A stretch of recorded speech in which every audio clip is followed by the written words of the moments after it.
देखो, अगर partial differential equation हमें इस टाइप की दे रखी है कि उसमें p और q के अलावा कोई दूसरा वेरिएबल ना हो, उसमें x ना हो, y ना हो, z ना हो, सिर्फ और सिर्फ उसके अंदर p और q हो, ठीक है ना। तो उसको सॉल्व कैसे करेंगे? ऑब्जेक्टिव के हिसाब से अगर देखें ना, ये बहुत इंपॉर्टेंट है ऑब्जेक्टिव क्वेश्चंस के हिसाब से, ठीक है। तो पहचान कैसे करेंगे हम कि हाँ मैं यही वाला मेथड यूज करा जो बताने वाला हूं। उसकी पहचान ये है कि जो भी आपको क्वेश्चन दे रखा होगा, पार्शियल डिफरेंशियल इक्वेशन सॉल्व करने के लिए दे रखी होगी, उसमें p और q ही होंगे, ना उसमें x होगा, ना y होगा, ना z होगा, ठीक है ना। तो जैसे ये पार्शियल डिफरेंशियल इक्वेशन दे रखी है p square plus q square is equal to m square, इसमें ध्यान से देखो, इसमें p और q है, इसमें x y z नहीं है, ठीक है ना। तो ये पहचान है कि हाँ हमें कौन सा मेथड इसमें यूज करना होगा। इसी का मेथड मैं बताने वाला हूं कि अगर किसी पार्शियल डिफरेंशियल इक्वेशन के अंदर सिर्फ p और q है तो उसको सॉल्व कैसे करेंगे, ठीक है। तो वो कहेगा इसका कंप्लीट इंटीग्रल बताओ। कंप्लीट इंटीग्रल निकालने के लिए सबसे पहले तो पहचान कर लो।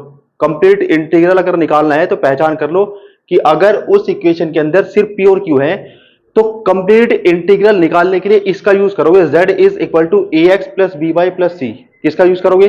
z is equal to a x plus b y plus c, इसका यूज करोगे, ठीक है। अब यहां पे क्या करोगे, जो b है ना, b इसको एलिमिनेट कर दोगे। b को क्या करोगे? एलिमिनेट करोगे। यहां पे ए बी सी तीनों ही क्या है? आर्बिट्रेरी कांस्टेंट है। तो हम b को एलिमिनेट कर देंगे, इसमें आर्बिट्रेरी कांस्टेंट सिर्फ a और c रह जाएंगे। बात समझ आई? क्या करेंगे हम, अगर कोई पार्शियल डिफरेंशियल इक्वेशन इस टाइप की दे रखी है कि उसके अंदर p और q है, x y z नहीं है, तो उसमें कंप्लीट इंटीग्रल निकालने का बहुत इजी मेथड है। वो क्या है? कंप्लीट इंटीग्रल निकलेगा तो इससे z is equal to a x plus b y plus c, इससे निकलेगा। करेंगे क्या हम इसमें? b को एलिमिनेट करेंगे। b को एलिमिनेट करेंगे तो इसमें जो आर्बिट्रेरी कांस्टेंट है, b तो एलिमिनेट हो जाएगा, तो उसमें a और c ही आर्बिट्रेरी कांस्टेंट बचेंगे, और जो बचेगा फाइनली आपका, उसी को हम बोलेंगे कंप्लीट इंटीग्रल। बात समझ आई? तो b को हमें अगर निकालना है तो उसे निकालेंगे कैसे, ठीक है। देखो यहां पे जो p है, मैंने आपको बता रखा, जो p है, p क्या होता है? z का x के रेस्पेक्ट में पार्शियल डेरिवेटिव, और q का मतलब क्या होता है? z का y के रेस्पेक्ट में पार्शियल डेरिवेटिव, ये इसका मतलब होता है, ठीक है। तो अगर मैं यहां पे इसका z का x के रेस्पेक्ट में पार्शियल डेरिवेटिव लेता हूं तो क्या आएगा बताओ? x के रेस्पेक्ट में करेंगे तो y वाली टर्म कांस्टेंट होगी, तो ये जीरो हो जाएगा, ये जीरो हो जाएगा, x का 1 हो जाएगा, तो क्या बचेगा? a। अब ये बताओ इसको क्या बोलते हैं? हम इसको बोलते हैं p, ठीक है ना। इसको बोलेंगे हम क्या? p। अगर मैं यहां पे z का कर दूं y के रेस्पेक्ट में पार्शियल डिफरेंशिएशन, तो यहां y के रेस्पेक्ट में करेंगे तो ये कांस्टेंट होगा, ये कांस्टेंट होगा, y का 1 हो जाएगा, तो क्या बचेगा? b। लेकिन z का अगर y के रेस्पेक्ट में पार्शियल डेरिवेटिव है, इसको क्या बोलेंगे हम? इसको बोलेंगे q। बात समझ आई? अब यहां पे ये जो इक्वेशन दे रखी है, जो भी गिवन इक्वेशन होगी, इसमें क्या करेंगे हम? जहां p होगा वहां a पुट कर देंगे, जहां q होगा वहां b पुट कर देंगे। तो ये जो रिलेशन है ये हमारा इस टाइप से आ जाएगा। क्या क्या बनेगा ये? F a b is equal to 0। मतलब जहां p और q होंगे वहां पे क्या हो जाएगा? A b. तो a और b में एक रिलेशन बनेगा, वहां से हम क्या निकाल लेंगे? b की वैल्यू। b की वैल्यू कहां पुट कर देंगे? यहां। और यही हमारा बन जाएगा कंप्लीट इंटीग्रल। बात समझिए क्या करना। सबसे पहले तो ये समझ लो कि अगर p और q में कोई फंक्शन दे रखा है, इसमें p और q है, उसमें x और y z नहीं है, और उसमें हमें निकालना उसका कंप्लीट इंटीग्रल। कंप्लीट इंटीग्रल को निकालने के लिए हम इसमें यूज करेंगे z is equal to a x plus b y plus c, ये याद रखना, ठीक है। अब हमें b को यहां से एलिमिनेट करना होगा। इसमें a b c arbitrary constant है, b एलिमिनेट हो जाएगा तो उसमें a और c आर्बिट्रेरी कांस्टेंट बचेंगे, और जो फाइनल इक्वेशन बचेगी उसी को हम कंप्लीट इंटीग्रल बोलेंगे। अब b को निकालेंगे कैसे हम? जो भी गिवन इक्वेशन होगी उसमें हम p की जगह a पुट कर देंगे और q की जगह b पुट कर देंगे। जो a और b में रिलेशन बनेगा वहीं से b निकाल लेंगे हम, और b की वैल्यू यहां रख देंगे, यही हमारा कंप्लीट इंटीग्रल बन जाएगा। बात समझ आई? ये इसका पूरा प्रोसेस है। जैसा क्वेश्चन ये दे रखा है, तो सबसे पहले तो उसकी पहचान कर लो, जो मेथड मैंने बताया वो उसमें लगेगा नहीं लगेगा। इसमें अगर ध्यान से देखोगे, इसमें p और q के अलावा कोई दूसरा फंक्शन, p और q के अलावा x y z नहीं है, खाली p और q है। इसका मतलब इसका यूज करेंगे हम कंप्लीट इंटीग्रल निकालने के लिए, हम यूज करेंगे इसका, किसका? ठीक है ना, z is equal to a x plus b y plus c, इसका हम यूज करेंगे कंप्लीट इंटीग्रल निकालने के लिए। लेकिन हमें यहां से क्या करना? b को करना एलिमिनेट। b को एलिमिनेट करने के लिए b की निकालनी पड़ेगी वैल्यू। b की वैल्यू निकालने के लिए क्या करेंगे? जहां p होगा, वहां पे a, और जहां q होगा वहां पे b पुट कर देंगे। यहां पे अगर इसको a पुट करेंगे तो बनेगा a स्क्वायर, ये क्या बनेगा? b स्क्वायर, यहां पे क्या आएगा? m स्क्वायर, ये ठीक है। यहां पे जो b की वैल्यू निकलेगी वो क्या निकलेगी? प्लस माइनस अंडर रूट वो आएगा आपका m square minus a square, यहां पे ही आएगा। ये क्लियर हो गया। अब b की ये वाली वैल्यू यहां पुट कर दो, यही आपका कंप्लीट इंटीग्रल हो जाएगा। z is equal to a x plus minus under root, यह आएगा आपका m square minus a square y plus c, ये इसका कंप्लीट इंटीग्रल जो इसने पूछ रखा है, ये फाइनल आंसर आएगा इसका। समझ आ गया। देखो क्वेश्चन को वो इस टाइप से लिखेगा, find the complete integral of q is equal to 3p square. यहां पे जिसका हमें कंप्लीट इंटीग्रल निकालना है उसमें p और q है, उसमें x y z नहीं है। मतलब अगर हमें कंप्लीट इंटीग्रल निकालना होगा तो z is equal to a x plus b y plus c का यूज करेंगे हम, ठीक है। तो सबसे पहले हम क्या करेंगे, देखो कंप्लीट इंटीग्रल निकलेगा हमारा z is equal to a x plus b y plus c, इससे निकलेगा, ठीक है। अब सॉल्व करने के लिए हम क्या करेंगे, जहां इसमें q है, q को क्या पुट कर देंगे इसमें b, तो ये आएगा b इज इक्वल टू 3, यहां पे p को क्या पुट कर देंगे a, तो यहां से हमने b की वैल्यू निकाल दी, ये ठीक है। अब b की वैल्यू यहां पुट कर दो, यही हमारा कंप्लीट इंटीग्रल आ जाएगा। ax और प्लस b को हमने क्या पुट कर दिया यहाँ पे 3a स्क्वायर y प्लस सी, और ये आपका आंसर। देखो find complete integral of p square plus q square is equal to 1। इसका कंप्लीट इंटीग्रल निकालने के लिए सबसे पहले तो आप इसमें देखो p और q है, x y z इसमें नहीं है, तो हम कंप्लीट इंटीग्रल को इससे निकाल सकते हैं। तो यहां पे लिखेंगे z is equal to a x plus b y plus c, ऐसे लिखेंगे इसको, ठीक है। b की वैल्यू निकालने के लिए हम क्या करेंगे, यहाँ p और q को रिप्लेस कर देंगे a और b के साथ। तो यहाँ पे a लिखेंगे a square plus b square is equal to 1, तो b की वैल्यू यहाँ पे निकालेंगे under root 1 minus a square, यहाँ प्लस माइनस में कुछ भी ले सकते हो, ठीक है। तो b की वैल्यू यहाँ रख दो, यही आपका आंसर आ जाएगा। z is equal to a x plus under root 1 minus a square y और प्लस सी, ये इसका आंसर। इसमें है find complete integral of q is equal to minus p upon alpha, ठीक है। तो यहाँ q और p है, इसमें x y z नहीं है, इसका मतलब कंप्लीट इंटीग्रल निकालने के लिए हम इसका यूज कर सकते हैं, ठीक है।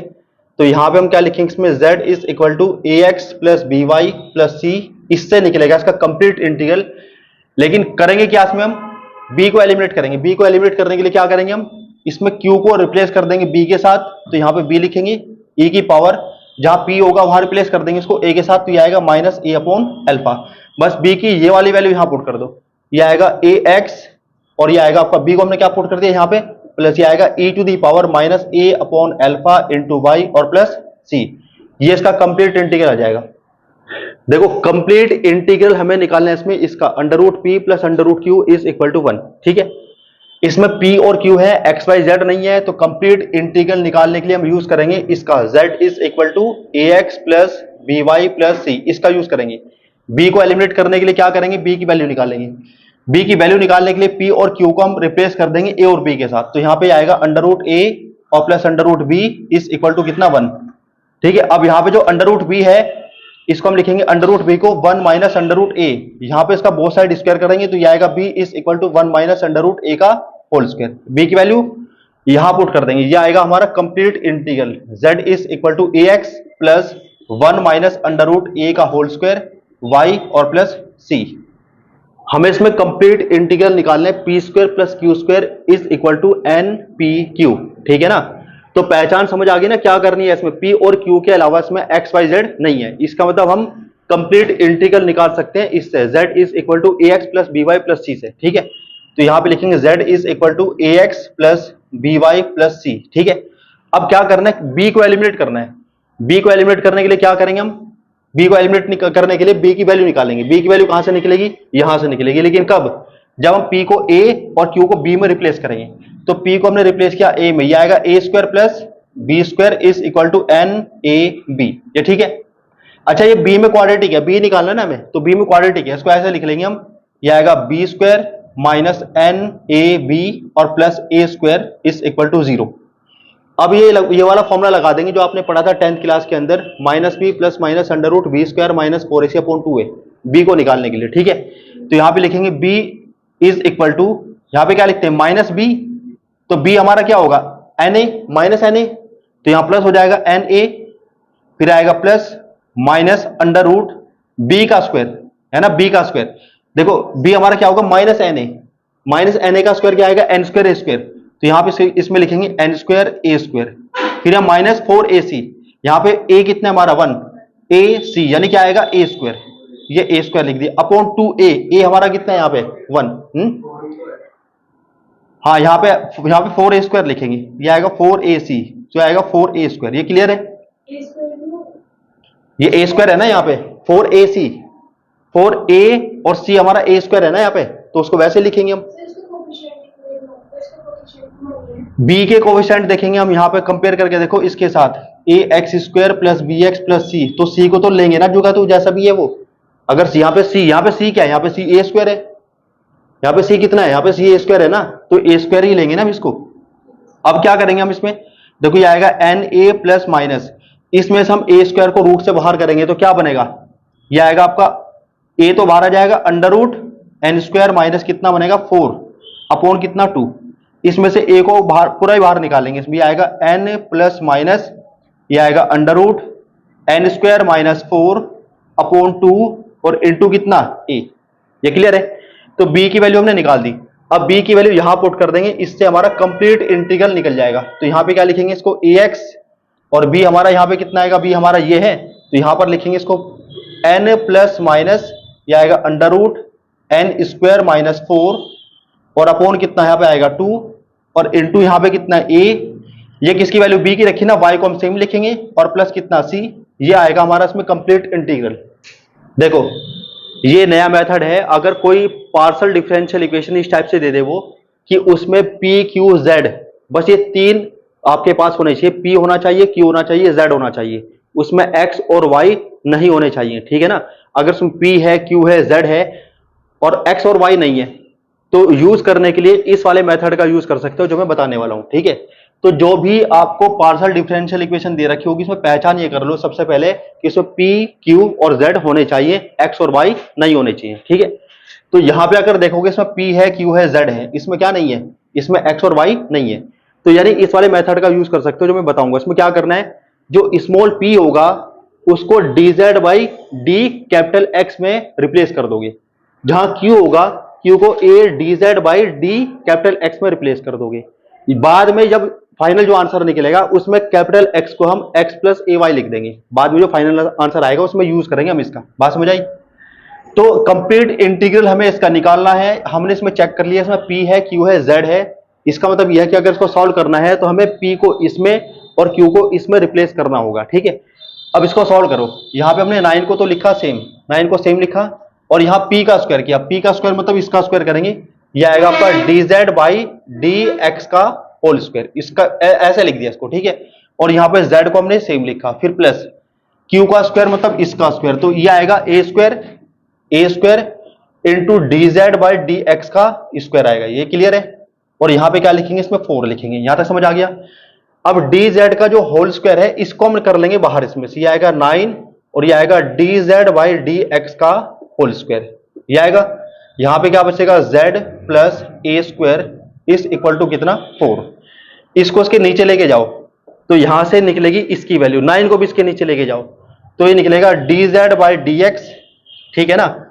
और इसका whole square is equal to ये आएगा 4/9 इंटू यहां पे कितना आएगा 1 कितना आएगा z प्लस ए स्क्वायर। यहां पे इसको लिखा हमने z प्लस ए स्क्वायर, जब ये स्क्वायर हटेगा तो यहां रूट आएगा, तो यहां पे हम लिखेंगे dz by dx is equal to 4/9 का रूट कितना आएगा 2/3 और ये आएगा 1/√, ये कितना आएगा z प्लस ए स्क्वायर, ये ठीक है। अब यहां पे जो ये मल्टीप्लाई का साइन लगा रखा है इसको x मत समझ लेना कि ये x है, ठीक है ना। इसको लिखो ही मत, वरना ये समझ लो कि x लिखा हुआ है, x नहीं लिखा हुआ, वो मल्टीप्लीकेशन का साइन था। अब इसको सॉल्व करने के लिए यहां पे हम वेरिएबल सेपरेबल जो मेथड आपने पढ़ा ना सेकंड सेमेस्टर के अंदर, उसका यूज कर सकते हैं। इसमें z को अलग कर लेंगे, x को अलग कर लेंगे, ठीक है। तो कैसे करेंगे, इसकी मल्टीप्लाई तो हमने इधर कर दी, तो ये आएगा √3 की भी कर देंगे इधर, ठीक है ना, 3 की भी इधर ही कर देंगे हम। तो यहां पे लिखेंगे 3 इंटू ये आएगा आपका z प्लस ए स्क्वायर और यहां पे क्या आएगा dz, ठीक है ना, इज इक्वल टू और ये आएगा 2dx, ये आएगा 2dx। ये समझ आ गया? इसको करना इंटीग्रेट, थोड़ा सा और इसको पावर फॉर्म में लिख लो जिससे कि इंटीग्रेशन में आसानी हो। z प्लस ए स्क्वायर की होल पावर यहां पे क्या लिख सकते हैं 1/2, ऐसे लिख लेंगे। dz को हमने क्या लिखा, dz को हमने सेम लिखा, dz इज इक्वल टू ये 2dx। ये क्लियर है? अब इसको इंटीग्रेट करेंगे हम, ठीक है। इंटीग्रेट करेंगे, यहां पे देखो a तो पहले ही आ रखा है, a आर्बिट्रेरी कांस्टेंट है, वो पहले से आ रखा है। जब इंटीग्रेशन करेंगे एक आर्बिट्रेरी कांस्टेंट और लेना पड़ेगा, तो उसको b मान लेंगे हम। बात समझ आई? तो इसको यहां पे इंटीग्रेट कर दो, यहां पे इंटीग्रेशन का साइन हमने लगा दिया, यहां पे लगा दिया, और यहां पे कांस्टेंट ऑफ इंटीग्रेशन बी ले लेंगे क्योंकि ए का यूज हमने पहले किया हुआ, ठीक है। अब इसका इंटीग्रल जैसा आप करते थे 12th क्लास के अंदर, देखो z प्लस ए स्क्वायर का डिफरेंशिएशन dz होगा, z प्लस ए स्क्वायर का डिफरेंशिएशन dz ही होगा ना। तो इसमें डायरेक्ट कर देंगे हम, कैसे करेंगे, पावर में 1 प्लस करेंगे, वही पावर नीचे लिख देंगे उसकी। तो यहां पे आएगा z प्लस ए स्क्वायर की होल पावर 3/2 अपॉन यहां पे कितना आएगा 3/2, और यहां पे कितना आएगा 2, और 1 का कितना हो जाएगा x, और प्लस कितना b। अब यहां से सिंप्लीफाई करेंगे इसको, यहां 3 से 3 कट जाएगा, 2 ऊपर जाएगा, तो यहां पे आएगा 2, यह आएगा आपका z प्लस ए स्क्वायर की होल पावर कितना 3/2 इज इक्वल टू कितना, ये 2x है, ठीक है ना। यहां पे देखो 3 से 3 कट गया, 2 ऊपर चला गया, यहां पे बचा, यहां पे क्या लिखेंगे 2, लेकिन यहां पे जो x है, इस x को क्या लिखेंगे हम, इसको लिखेंगे small x plus a y और प्लस b। इसको यहां पे छोड़ सकते हैं, सॉल्व करना आगे तो एक काम करेंगे, यहां पे इस स्क्वायर को हटाने के लिए दोनों साइड्स का क्या कर देंगे, स्क्वायर कर देंगे। देखो पार्शियल डिफरेंशियल इक्वेशन हमें ये दे रखी है, सबसे पहले तो हम पहचान करेंगे इसकी कि इसमें हम इस वाले मेथड का यूज कर सकते हैं या नहीं कर सकते। मैंने आपको क्या बताया था कि अगर इसमें पी क्यू जेड है, एक्स और वाई नहीं है, तो इस वाले मेथड का हम यूज कर सकते हैं। कैसे करेंगे इसको, पी को रिप्लेस कर देंगे D Z by D x में, और क्यू को रिप्लेस कर देंगे A D Z by D x में। रिप्लेस करने के बाद, सॉल्व करने के बाद उसमें z में और x में वेरिएबल सेपरेबल या कोई दूसरा भी मेथड अगर आपको दिखाई दे रहा है वो भी लग जाएगा। सॉल्व करना है, मेन काम उसको सॉल्व करना है, ठीक है। फिर लास्ट में जो सॉल्यूशन आएगा उसमें x को आप ये रख दोगे x प्लस ए वाई, तो आपको कंप्लीट इंटीग्रल आ जाएगा, ठीक है। तो इसमें सॉल्व करेंगे, देखो इसको कैसे करेंगे हम। तो यहां पे क्वेश्चन है, इस z को तो हम z ही लिखेंगे, z स्क्वायर को तो हमने यहां पे सेम लिखा, यहां पे p का स्क्वायर है, p का स्क्वायर मतलब इसका स्क्वायर करेंगे dz बाई dx का स्क्वायर। तो यहां पे आएगा dz बाई, ये आएगा dx का स्क्वायर, और हमने यहां पे z स्क्वायर को लिखा सेम, और प्लस q का स्क्वायर मतलब इसका स्क्वायर करेंगे, तो ये आएगा आपका यहां पे a स्क्वायर, और ये आएगा dz बाई dx का स्क्वायर, स्क्वायर से लिखेंगे, ठीक है। इस इक्वल टू कितना, यहां पे कितना है 1, इसमें से dz बाई dx का स्क्वायर कॉमन कर लेंगे, तो ये आएगा z स्क्वायर। ये बताओ जब ये कॉमन हो जाएगा, ये dz बाई dx का स्क्वायर जब कॉमन हो जाएगा तो अंदर इसमें क्या बचेगा, z square plus a square बचेगा, z square plus a square, और यहां पे कितना आएगा 1, ये ठीक है। पहले हम क्या करेंगे, इसको इसके नीचे लेके जाएंगे, तो यहां से वैल्यू निकलेगी इसकी, ये आएगा dz बाई dx का whole square is equal to 1 upon, यहां पर आएगा z स्क्वायर, और ये आएगा z square plus a square. ये क्लियर है, स्क्वायर हटेगा तो यहां रूट आएगा, यहां से निकलेगा dz by dx is equal to, बताओ कितना आएगा, ये आएगा 1 अपॉन z स्क्वायर का रूट कितना आएगा, z आएगा, ये आएगा अंडर रूट, यहां पे आएगा z square plus a square, ऐसे लिख दिया हमने इसको। ये क्लियर है यहां तक। अब इसके बाद सॉल्व कैसे करेंगे, वेरिएबल सेपरेबल करना ना, तो इसको इसके साथ लिखेंगे, dx को यहां पे लिखेंगे, तो ये आ जाएगा आपका z अंडर रूट, ये आएगा आपका z square plus a square, और ये dz इज इक्वल टू कितना dx। ये क्लियर है। अब क्या करेंगे, इसको इंटीग्रेट कर देंगे, और यहां पे कॉन्सेप्ट ऑफ इंटीग्रेशन लेंगे हम b, क्योंकि हमने a का यूज पहले ही कर रखा, तो यहां पे a नहीं लिखेंगे हम, b लिख लेंगे। ये समझ आ गया। अब इसको इंटीग्रेट करना है हमें। अभी सोचो इंटीग्रेट कैसे कर सकते हैं, z square plus a square का डिफरेंशिएशन क्या होगा, 2z होगा। तो यहां पे एक काम करो, यहां पे 2 बना लो, ठीक है ना। एक काम करो, अगर मैं 2 से मल्टीप्लाई यहां पे करूंगा, तो 2 से मल्टीप्लाई मुझे यहां भी करनी होगी, ठीक है ना। 2 से मल्टीप्लाई मुझे यहां भी करनी होगी, और 2 से मल्टीप्लाई यहां भी करनी होगी, ये बन जाएगा 2b। लेकिन b क्या है, आर्बिट्रेरी कांस्टेंट है, तो मैंने आपको बताया था यहां पे 2b लिखा जा सकता है, 3b लिखा जा सकता है, b/2 लिखा जा सकता है, प्लस b लिखा जा सकता है, माइनस b लिखा जा सकता है। तो अगर यहाँ पे मल्टीप्लाई करने से आपका 2b बनना है ना, तो 2b को भी आप b ही सपोज करो, क्योंकि आर्बिट्रेरी है, यहाँ कोई फर्क नहीं पड़ने वाला इस चीज से। बात समझ आई। अब यहाँ थोड़ा सा हमारा आसान हो जाएगा, z square plus a square को हम कुछ सपोज कर लेंगे। बताओ क्या सपोज कर ले इसको इंटीग्रेट करने के लिए। इसको अगर हम t सपोज करेंगे, तो यहाँ पे क्या आएगा, इसका डिफरेंशिएशन ये आएगा 2z dz is equal to कितना dt, ये बन जाएगा।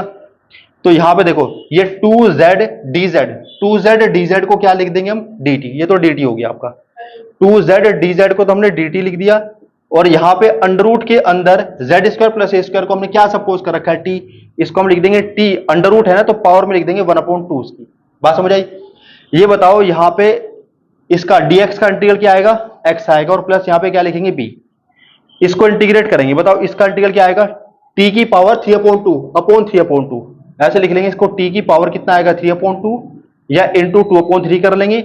यहां पे हम क्या लिखेंगे 2, इस कैपिटल एक्स को क्या रिप्लेस कर देंगे एक्स प्लस ए वाई, यहां पे लिखेंगे एक्स प्लस ए वाई और प्लस कितना बी, ऐसे लिखेंगे इसको, ठीक है।